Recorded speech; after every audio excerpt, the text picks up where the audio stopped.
তো দেখো বন্ধুরা, বর্ধমান দিয়ে মোরগ্রাম যাচ্ছি। এটা বর্ধমান থেকে একদম সোজা মোরগ্রামের রাস্তা। প্রচণ্ড হারে বৃষ্টি হচ্ছে, এতটা বৃষ্টি আমি কোনোদিনও পাইনি। তো দারুণ বৃষ্টি হচ্ছে, আর এই বৃষ্টির মধ্যে গাড়ি চালাতে সত্যি খুব ভালো লাগছে।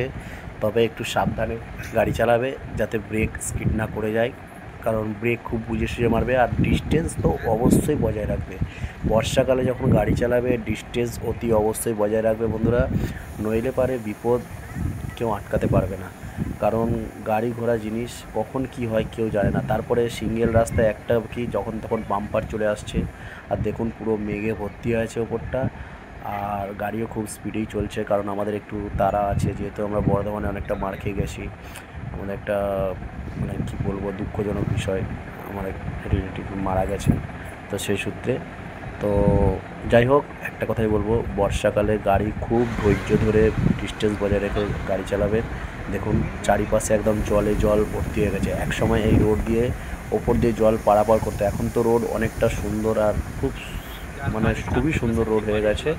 তো যার জন্য রোড ভালো হলেও গাড়ি খুব বুঝে সুঝে চালাতে হবে। আর মহরমের দিনের জন্য অনেক জায়গায় নো এন্ট্রি এখনও খোলেনি। তো দেখুন নদী সব জলে ভর্তি হয়ে গেছে, চারিদিক জলে ভর্তি হয়ে গেছে।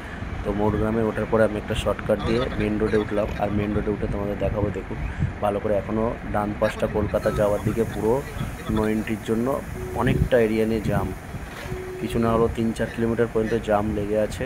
আর এই জাম কখন ছাড়বে কেউ জানে না।